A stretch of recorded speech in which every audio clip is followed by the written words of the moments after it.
What is diversity? What is diversity? What is diversity? What is diversity? What is spirituality? What is spirituality? Spirituality. How do they diverge? How do they diverge? How do they convert? How do they convert? How do they convert?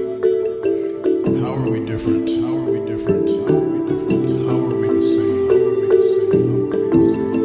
What is diversity? What is diversity? What is spirituality?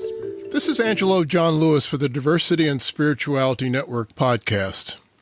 In case you're not familiar with us, the Diversity and Spirituality Network is an emerging community of people who are actively exploring the integration of diversity and spirituality.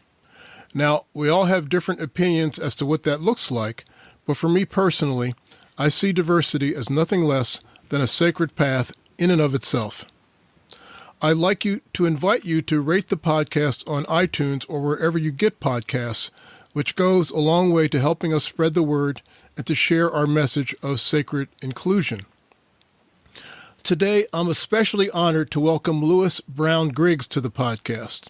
Lewis is nothing less than an exemplar in the diversity and inclusion space, having published 2 books on the subjects, something like 23 guides and videos on the subject of diversity and inclusion. In addition, Lewis has received the award as Pioneer in Diversity and Legend in Diversity. He's also a certified professional co-active leadership coach and a facilitator of spiritual consciousness gained from near-death experiences and recoveries. Lewis, welcome to the podcast. Thank you, and I feel welcome. I'm so honored to be in a group that actually combines and integrates the concepts of diversity and spirituality, and I'll explain more why, but thank you. I'm honored. You know, I think a good place for us to get started, Lewis, I know that you had several near-death experiences, and your first, in particular, motivated you to get involved with spirituality and inclusion work. I mean, it's quite enough to have survived a near-death experience, and I've heard lots of people have change of life and different perspectives because of that. But in your case, it really motivated you to get involved with this type of work, and I'm curious as to how that happened and why. Yeah, thank you. In fact, your intro helped me realize something also of value and of difference to me, and that is the difference between religion and spirituality. Now, many people try to make sure they are integrated, but as we know, some people are very spiritual without any religion. For instance, maybe indigenous people with no religion, but they know they're one with earth and land and water, etc. And other people are very religious, but seem to have lost all their spirituality, right? Especially when they believe their religion is better than the other one and even deserves killing the other one, right? So spirituality seems to be lost. And so thank you for the opportunity to explain the doorway through which my consciousness came about diversity, which was highly spiritual. And that is that given my history, which is sometimes worth saying beforehand, I am in some ways a stereotype of a straight, white, Anglo, as they say, yuppie wasp male. I'm 14 generations since the Mayflower, and I have the tree on both sides of the family, and therefore I'm luckily privately educated, loved through monogamous parents, and have a history after 14 generations of much leadership in both helping to create a couple of states and a couple of corporations. And so from that background, I started with not only education and leadership skills and ethics and values and lots of privilege, but also what comes with that everywhere on earth. It's not just a function of melanin, but leaders, whether they be African or Asian or Middle Eastern or South American, can often bring with their leadership success some cultural class arrogance and righteousness, which makes them better than everybody else. And in best cases, very willing to give others equal opportunity to be as wonderful, right? So with that a little bit as a background, what happened to me on March 11, 77, when I moved from Boston to San Francisco and had just moved here, I totaled my automobile, and immediately my spirit or soul, we have different definitions of each, but my spirit or soul left my body immediately and went high speed through the tunnel, those of us who've been there talk about, to the other end. And the other end, for me, was skipping, watching the accident or watching the surgery like many people do, and or talking to other deceased people. I didn't have those experiences. I was called straight into the white light, the total source of all knowledge, spirit, light, and energy from which we come and of which we're all one. And that is my first experience with hindsight now, my diversity consciousness. I really got we are all one.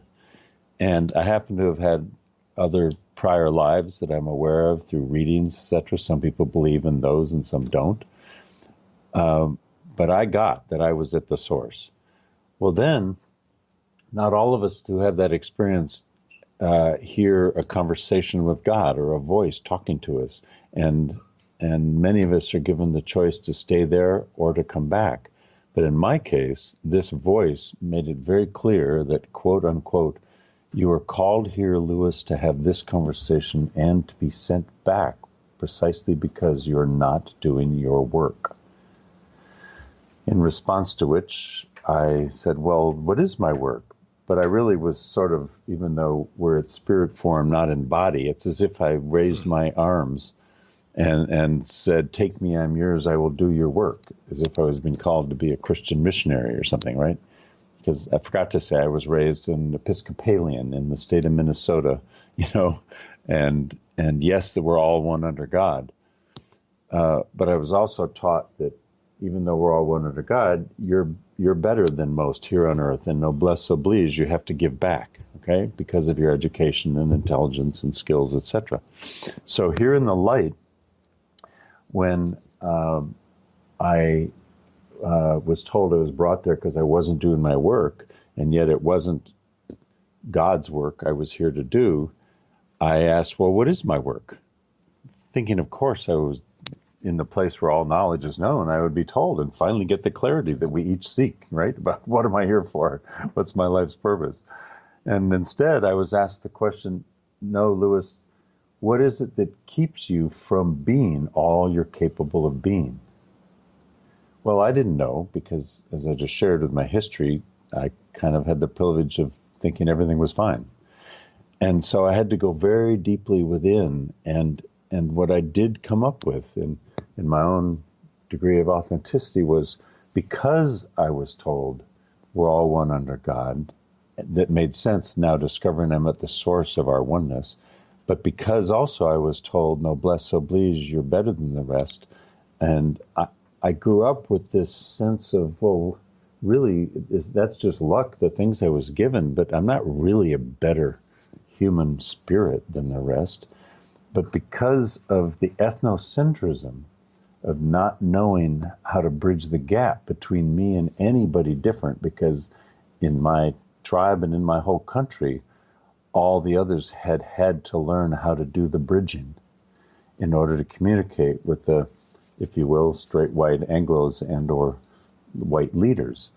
And again, the same thing is true in Africa, tribe to tribe or class to class, okay? And in India and in everywhere. So I have to keep telling people it's not melanin that's the problem. But nevertheless, I became aware in the light that I had no idea how to bridge the gap between me and anybody different because they'd all done the work.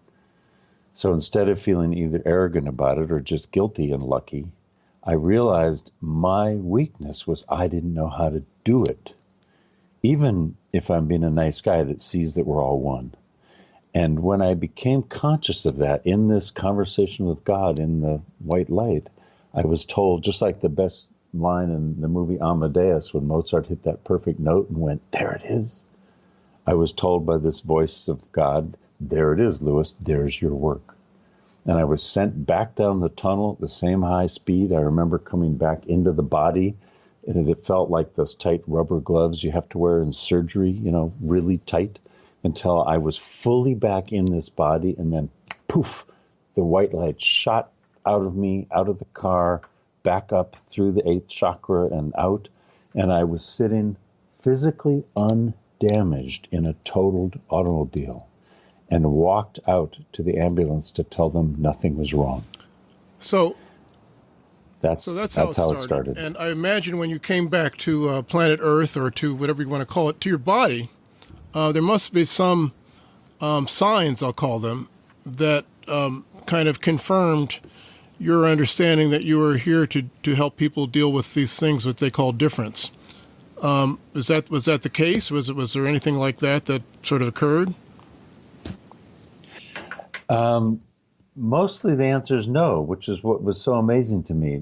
So having gotten no further word, just being sent back, but no further word about what was going to happen or how or what my life was going to become, I instead, to answer your question now in this way, started noticing immediately various doors that were opening on their own, instead of doors that I opened as a straight white male leader who thought I could do what I wanted. Okay? So that was, in a way, the first learning that this boy needed to have was, wow, I am not in control of all that's happening around me like I thought I was. And when these doors started to open, I could feel, and I really use that word on purpose, although it's almost not even enough. I sensed and felt that I was called through this door to discover, in what I love to call my favorite of Rumi's poems, this field out there with no right and no wrong. Will you meet me there? In other words, I immediately started to notice that if a door opened that I didn't open, there was a reason for me to go through it, and I didn't yet know what was on the other side. So I first began to just be willing to experience that. So then, to answer your question more the way you expected it, I started to be called into these circumstances where I met people of great diversity and had opportunities to start various forms of partnership with them. And so I just followed them. And it may seem ironic, the first one was that I was called to go to Stanford Business School. And you go, what? And what's that got to do with it? And because my truth is, my highest values aren't corporate profit maximization on a quarterly basis. I didn't really, so I actually went in the admissions office and they said, why are you here? And I said, well, I'm not certain, except that I believe I need your pedigree on my forehead, number one. I need the knowledge I gain. And thirdly, I need to re-experience the intelligence that I had in Amherst College in Massachusetts when I was that age, and now it's 8 to 10 years later.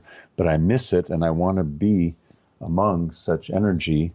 And fourthly, one of these people with this high energy, who knows, might be a woman I fall in love with. I actually said those things, and they took me anyway. But I also said, I want to make clear I'm never going to go work in venture capital or in corporate America. I want to get the knowledge so that I can help impact the workplace from outside of it. That's as far as I went. I didn't have any consciousness that said, I'm here to go teach diversity. Okay? So I was just following the calling. And what happened is that at business school, I met and fell in love with and married a woman who looked as white as I, but who's totally global. Okay? But I didn't really know why that might be a calling for me, except it seemed fascinating. And after business school, when I was starting to raise venture capital from outside for a genetic engineering company, I met with 8 Japanese pharmaceutical executives, a meeting alone with me, mistake number 1 in hindsight. And I discovered in that meeting for the first day in my life what I had shared before, which was not only did I not know how to bridge the gap and they were all speaking English and Japanese. But I realized for the first time that they had all the power. And I don't mean power over.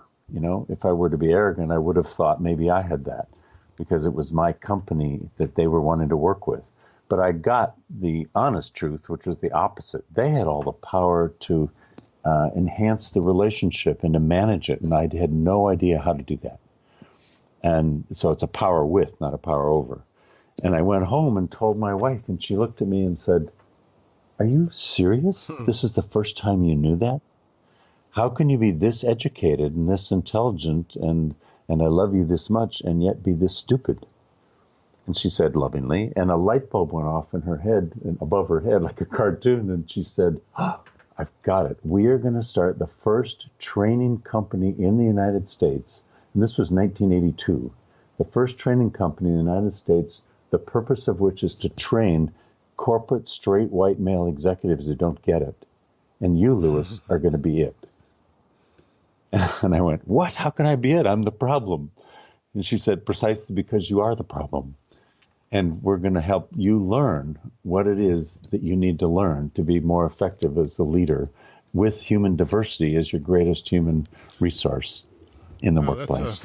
That's quite a story. Let me ask you this question. I think this might be helpful for a lot of people who may come from the background that you came from.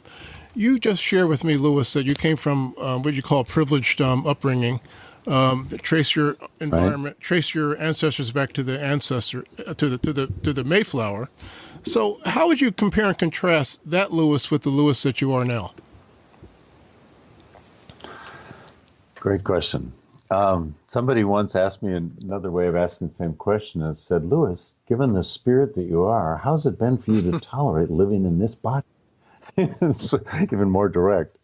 And my only answer is based on my only experience, which is, number one, it's the only body I have lived in this lifetime, and the rest are all taken. So all I can be is me and my fullest self, right? That's one of the things we're all learning. Yes, we have to obey the common denominators and stay in whatever lane and stop at the light and not hit and steal and find a language to speak. So common denominator is part of what we all have to do. But in addition to that, what I learned, especially after this experience, is all I've got is who I am. And if valuing diversity and full inclusion is our goal, that means we have to create an atmosphere in which each of us can be our full selves as we are in all of our diversity, as long as it works with and not against the common goals of that relationship with that team, right? So therefore, I felt called to be and to do, and I really mean being first from the authentic spiritual place of authenticity and increasing consciousness, to whatever the doing skills that were required once I've moved through that door that has just been opened to me. So to make that long answer a shorter one, I clearly was called to the diversity movement, not only because there were no other straight white Anglo yuppie wasps in it, much less with MBAs, right, teaching diversity, but I'm the one who had the skills and the upbringing to go call the corporate CEOs with whom I grew up and senior executives and look for the individuals who were progressive enough to be able and willing and perceiving the self-interest, the personal, interpersonal, and organizational self-interest, to increase diversity consciousness and utilization of human resources in their workplace. So it's like even the other non-white diversity people who were doing some good work, some of them were really angry at me, saying, "You can do this, but I'm not able to." Whereas others were just wonderful life experiences who said to me, "I see you. I can work with you. I need you and you need me, and we can do this together." So the privilege became a gift to the accomplishments that I co-created, none of it alone, but my wife, partner, and I constantly recognized that instead of it being 50-50, it was 100-100. none of it ever would have happened without the skills that I brought to raise all the money and to make all the phone calls and then to go on TV and radio and be simultaneously just happened to.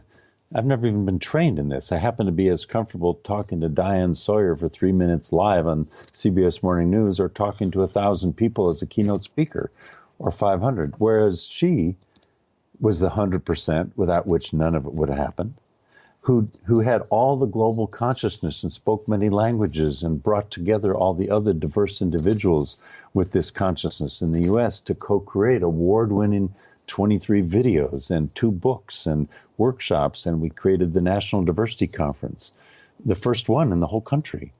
And none of that would have happened without what she and all the others contributed, and none of it would have happened without what I contributed. So the best answer is we each need to be all we can be, including whatever gifts, skills, and privilege we have, toward the co-created accomplishment of whatever our common goal is. In any relationship, I say, from the boardroom to the bedroom and at the grocery store and at work. But in this case, we're talking about at work, whether it's corporate or government or school or nonprofit, didn't matter. If we're working together, we're not just on the streets. We have a common goal in this team. And our diversity is a gift to our achievement of that common goal instead of something to ignore or just tolerate. Now, Lewis, you know me a very short time, but you know me well enough to know that diversity and spirituality is a connection which I'm always aware of and attempting to make manifest and to explore. And I know that you think similarly. So I'm just curious as to how you see the connection between the two things, or how do you see the connection between spirituality and diversity? So my experience is, as I sort of implied earlier, that every religion, I say this without judgment, I try to say it just objectively, every single religion has as its core some aspect of spirituality, which led to the individuals in those tribes then trying to discover the answers to where this came from and what the source is. And they all came up with different answers. And they each think their answers are the right ones. And they each, when they lose their spirituality and gain their righteousness, think that the other's answers are wrong. And literally worth killing over in all too many cases, okay? So true spirituality begins with indigenous people who don't have religion and begins with every religion and is all too often lost. So that's one answer. Therefore, the answer for me didn't come in my being raised an upper class Episcopalian, even though I was an altar boy and believed in what is believable to some about this guy Jesus being a wonderful human spirit, as others have been. But that was all a combination of religious belief and blind faith, okay? And every religion is kind of like that. So that's not what drove me to get into diversity, and nor is it my primary belief in spirituality as the religious component, or the diversity of religions and how we have to first tolerate and then learn from each religion something. That's all great work, but it's not the source of mine. The source of mine did come from being in the white light and having the conversation with God and discovering, as I already said, that we are simultaneously one. But what I didn't say is when our souls leave that source and choose to enter a human form, we're entering the only DNA that has ever existed in the history of life on Earth. We are not exactly like our parents or children, siblings, or others like us in whatever tribes we are each in. And we're each in many tribes. We're tribes of gender and what we call race, but I try not to ever use the word because we're all one. And we are all various mixes. You know, whites in Norway aren't the same as whites in Italy, and blacks in Kenya aren't the same as blacks in South Africa, and Asians in Korea aren't the same as Asians in Thailand, much less India, and South America we all know is a mix. So I don't use the word race, but given all of our diversity of age, race, gender, orientation, size, education, culture, class, we are each uniquely one from DNA and every life experience. So the fact that we are simultaneously one and uniquely different, for me, broke all my own discomforts with our differences and enabled me to shift and experience first our oneness with everyone I meet, and then experience our differences as parts of who we each are now. And even better than that, be open and loving to experience our differences actually as gifts to one another, as long as they aren't the harmful ones, right? As long as we're safe, and especially if we have some common goal. It is precisely our differences which are the greatest gifts we bring to one another, which goes back to supporting you being you and me being me, and sharing what we have in common, not only as human and as spiritual ones, but we're male, and then we speak this language, and are we fathers or not, and on and on and on. Do you play tennis too? No. Do you what? We go through all the parts of our life, and we just love our similarities, but we have to feel the benefit and the valuing, which is why I created videos called Valuing Diversity, the benefits of valuing our differences as gifts to one another and learning opportunities. So that's, for me, what spirituality and diversity is, as integrated as one. Let me bring you slightly down to earth, Lewis. I don't want to bring you too much down to earth, but let me try this. You've been around the diversity and inclusion movement pretty much since the inception, probably the 70s. I imagine people can quarrel with my chronology. But anyway, pretty much Right. From very early on. And I would imagine, like everything else, it's evolved quite a lot. What's your sense as to how it's evolved and maybe where it needs to go? Great question, and always an ongoing one. So it's true that given my age, I'm a 60s kid, I remember everything that went on in the 60s to progress consciousness further, okay? And because I'm a student of politics and was going to go be a U.S. Senator from Minnesota, the state I grew up in, I got into politics after college, but I left because of what I perceived to be lack of ethics. I've had all my life, I've had consciousness of the progress we are making or not making in our relationships across differences. Now, let me say it started with this Constitution, right? And we, the people. These were individuals who did come here leaving oppression of one sort or another and wanting freedom to be their individual selves. So their intention was 100% understandable, and one that is still in some ways the best in the world, even though we don't live the letter of the law perfectly, all right? In fact, the diversity joke is the draft of the Constitution was we the straight white male landowners. Oh, no, we the people, okay? So they only were as far as they were, but they were coming from, and therefore created from that consciousness, the words that actually we now feel should apply equally to all who come, okay? Valuing the differences as gifts, as I've already said.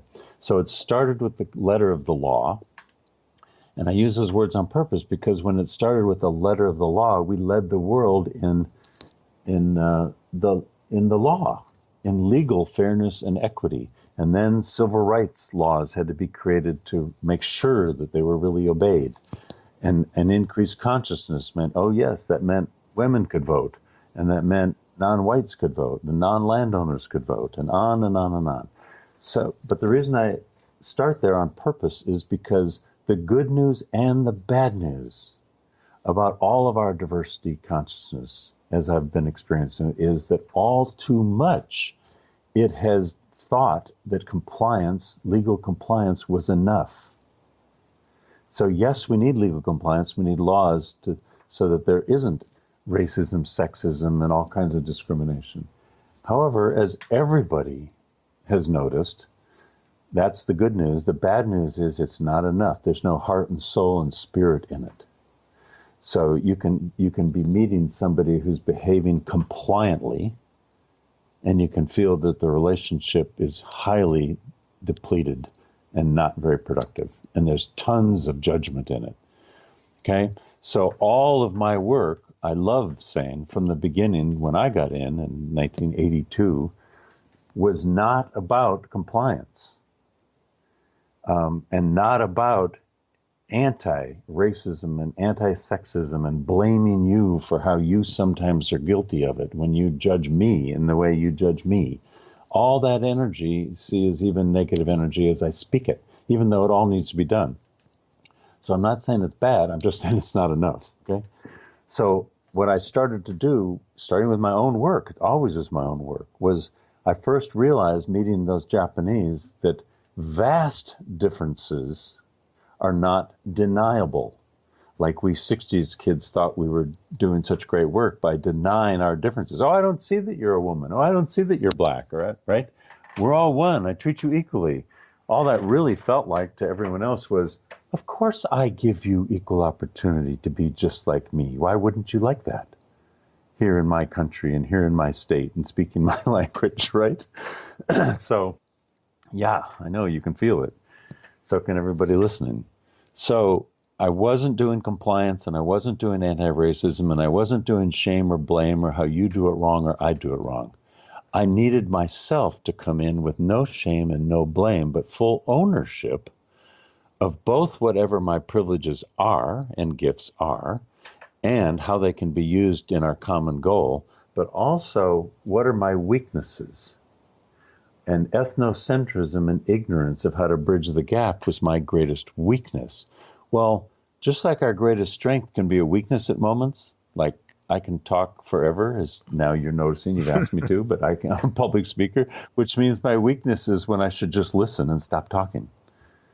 Or my opportunity to learn from my weakness is when I'm talking too much. Okay, but your weakness can also become a strength. And I mean that with like what the Chinese say, is that every crisis is an opportunity. My ethnocentrism and my needing to learn how to bridge the gap between me and anyone else, and my willingness to want to learn that, made it possible for me to learn to understand better so that I could teach others like myself who need more of that, how to perceive the self-interest in valuing everyone else's diversity as a gift toward our common goal. So I started with films called Going International to teach us how to bridge the gap around the world, because when you and I go wherever you and I have never been, whether that's India or Mexico or the Middle East or wherever, we're fish out of water. At that moment, you and I are just Americans, right? With 90% similarity, okay? So the vast differences which couldn't be denied was where I had to first focus. That's all I was able to understand first. And once I got that, a trapdoor opened between my head and my heart, and I thought, oh, I've got to learn to value diversity. So I made videos on that and realized with every American, we are all uniquely one and diverse. So how do I value those differences? And this isn't just I'm actually saying this is where the whole field started to move. Because in the beginning, for instance, at Chevron as an example, I got support over where Chevron Overseas Petroleum helped send expatriates to the Middle East to get oil and put them in American neighborhoods, okay? But on the other side of their company somewhere, and they never talked to each other, was AAEEO, Affirmative Action Employment, Equal Employment Opportunity, and a black male dealing with compliance. Well, they didn't know how much they should be having in common to learn to understand each other's diversity so that we could relate more effectively across our differences toward our common goal. So Chevron and HP and Apple and 150 different of the Fortune 500 companies who loved what I was saying helped me make these videos and conferences and workshops and the National Diversity Conference. I didn't do any of this alone. I did it with their help as they were moving, increasing their consciousness also. And then I did films on valuing relationship. And wait a minute, if we know all about cultural differences, that's better than ignorance. And if we know about individual diversity, that's better than ignorance and just commonality. But how do we relate to each other across these similarities and differences? And then I moved further and did films called Human Energy at Work. Why? It sounds like you're getting way on the edge, Lewis. And I was, because I suddenly realized one day that no matter who I meet, it takes me 10 to 30 seconds to feel, and I leave the silence on purpose because it freaks people out, to feel the energy. And now they're really freaked out. To feel the energy within self and within the other even, and between one another, either get enhanced or get depleted. Well, it's immediately able to be noticed that the energy gets enhanced or depleted. And with that consciousness alone, what can we do about it in our relationship? Okay? With no power over or under one another and no sexual energy. We're talking about a workplace relationship. What do we do? How do I notice that if it's being enhanced, I can open further and work better together? And if it's being depleted, is it your responsibility or mine? Am I causing it or in you? So it might be 10% or 50% or 90% all you or all me. Well, if we each get that we're in this together and we look at our own piece to how our relationship isn't getting enhanced because of either our ethnocentrism or our judgment or our bias, our ignorance, wow, now we're safe to learn with one another, okay? So the whole field has been moving that way and still is, with huge progress and, as we see in the news every day and feel in our own lives, nowhere near enough progress. So that's a long answer to what the whole process is about. And it's about noticing the depletion of energy and who's causing it and what my part is and how in my own personal, interpersonal, organizational, and systemic self-interest can I, as a leader in this organization, help increase it all, the enhancement, way beyond anything that just legal compliance alone can do. Or just even the business case. The business case alone is not enough either. Okay? As I say as an MBA with no judgment, but it's wonderful and not enough. So I know you've had this great, I'll call it opportunity of having not one but two near-death experiences. And I wanted to just explore that just briefly and give me your sense as to how you talked about how it's changed you as a person, but what is your sense of as the importance of understanding death for, I guess, for spirituality and also for diversity? Well, great question. So the part about our diversity is if we believe, for those of us like I, who've been out and back, and therefore, yes, believe we come back, because here I am, I was out and now I'm back, that we believe in prior lives, and as I said before, I've had readings of my prior lives. Well, in those prior lives, I wasn't in this same body I'm in. So, and as I told you before, since we all come into the only DNA in the history of life on Earth, we come in to different bodies than the other ones we've lived in before. Okay, so even if you don't believe that, you do get that we are all in different bodies. So for me, the experience of where we come from before life is therefore where we go to upon death of the body. But since we come into all these diverse bodies, then the diversity of our life experience here on Earth is a huge part of what our life here is about. And yet, since I'm not afraid of where we came from and where I'm going, I therefore realize with greater consciousness that there's no fear of dying. I'll just come back again. And even though there are some people who loved being in the light so much, they say, I hated to have to come back. It's way better there. Somehow I'm lucky to be able to say, are you kidding me? It's so wonderful. I just bring the light with me. So when I leave next time, I'm coming back fast. I love living. But that's not just a power of positive thinking. I really feel that and believe that. So the experiences help me live more fully in my own individual self as I am, loving being white, male, heterosexual, tennis player, father of children, etc. That's just who I am. And without judgment of people who live in other bodies who are different melanin, different language, different culture, different religion, different sports, different sexual orientation, different whatever. That's the body they're in and the life experience they're in.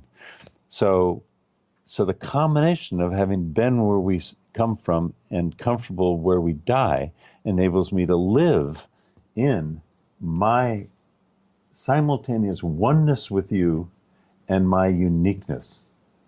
And that's how it's all related. Now, just dealing with death, how does that help me deal with it? Well, a good example is I helped my parents pass, luckily in their 90s, not in a crisis in their 20s or 30s or 40s. And because I was able to help them understand where we come from and where we're going, it helped ease them without fear into their death. And I'll never forget times when, like my father, a year before he died, when I could tell he was fading fast. And I said, these are examples of what I told you are leading you toward back to our source. And are you feeling yourself ready to die? And I'll never forget it when he said, no, son, I love your mother so much, I still want to wake up and look at her every day. And I thought, that's sweet. And then 6 months later, when he was half gone, I said, can you feel now the physical, the mental, all these things, they're fading and you're beginning to leave. Are you ready yet to actually let go and go into the peace of the light? And he looked at me and said, well, son, it's a difficult decision now. It's like, yeah, I still love your mother, but yeah, it's pretty nice. And then with great humor, on a much lighter note, I remember the 2 days before he went, I was visiting him, and my mother was reading to him, and he would sleep 2 or 3 or 4 hours and come back. And he once came back and said, oh, I just had the most wonderful meeting with so-and-so, and etc. And my mother looked at him and said, no, darling, he died 8 years ago. And I get to say, no, Mom, Dad, yes, you left and visited where I told you you're going, and you met with him, your old friend from Yale in class of 39 or whatever.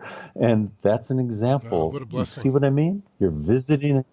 Yeah, you're visiting and coming back. You're visiting and coming back. And that's how nice it's going to be. Do you now feel ready to go? And he said, yes, son, I'm really ready.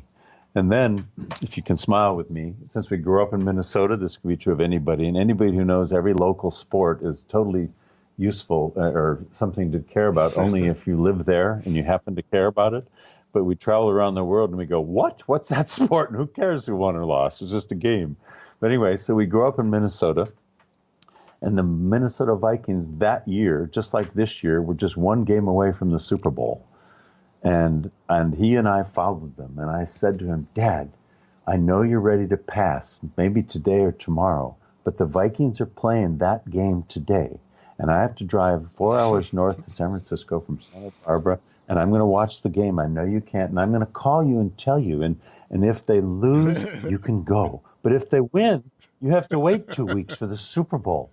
And he went, okay, son. And I called him and said, oh, they lost in the last play of the game. You can go, Dad. And he went, okay, son. And he left the next day. Wow. So anyway, it's all related, and it's all part of the process, life and death, birth and death, as we all hear. But I want people to be open to listening to people who've had near-death experiences, listening to people who are about to die and their fears and their experiences. Actually listen to children who, until they're about 8 or 10, will tell us these amazing things like, oh, who are you playing with now? Oh, I'm playing with, friends, visitors. They are. They aren't just imagining them, Or children who say at age 8, Daddy or Mommy, before I came into this body, I chose you. Or, I didn't know if I wanted to be a girl or a boy. I remember that. And when we hear these amazing things, well, guess what? Those are their real experiences before they came in. And they learn, unfortunately, in culture, to stop talking about those things because people don't tend to understand them. And I'm saying, listen and support them and know that they're true. Wow. So Well, Lewis, we have talked about Exactly. a lot of things. We've gone the gamut here. From the history of Well, Lewis, the life, history of diversity, and the near-death experiences, and it's great examples of how we're all one and unique. It's all absolutely. related. So anyway, I want to Yeah. first of all thank you for being my guest, and I do want to tell our listeners that if you'd like to know more about the network, the Diversity and Spirituality Network, there are several ways to get connected with us. One is that we have a active Facebook group. You can search for Diversity and Spirituality in Facebook and ask to join, and I'll let you in. Another way is to join us on our regular online community gatherings, which take place the third Saturday of every month. And you could find more about the host or the theme of this month or regular gatherings by going to our website, diversityandspirituality.com/events. And yet another way to get involved with us is to support our podcast on Patreon. For as little as $1 a month, you can receive extra behind-the-scenes content and in effect become a sponsor of the show. And you can learn more about that by going to patreon.com and searching for Diversity and Spirituality. And thanks again, Lewis, for being my guest. And thank you for those of you who are listening. And as always, I look forward to being in touch. Thank you, Lewis. Sure.